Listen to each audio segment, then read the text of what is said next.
મોટા ભરવા ભણે મારી નાચ તો લાગ માંડે એલા તારી દીવી હોય ને હા અમારો મોટીઓ બોકડો છે ચાલી ને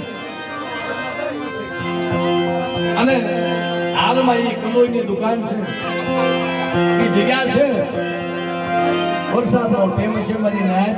ધીનો ધીનો વરસાદ વરસતો હોય છે અને પોતાના પહોળા હાથો થઈને મારી નાકી ભજીયા લેવા ગયા કે ભાઈ મને જડ તને અરે બાપ તો એવો હોય તો તાવડામાંથી કાઢી લે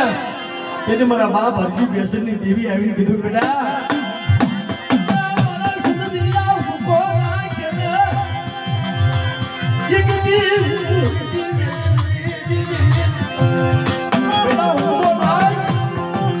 આ તો ધગધગતું તેલ છે પણ કદાચ જાગતા મોહણિયા હોય એની માલિકા શાસન લઈ લે મારા દેવલા તો ડાગ પડવા તો ધર્મ રાખેલી દેવી છો ને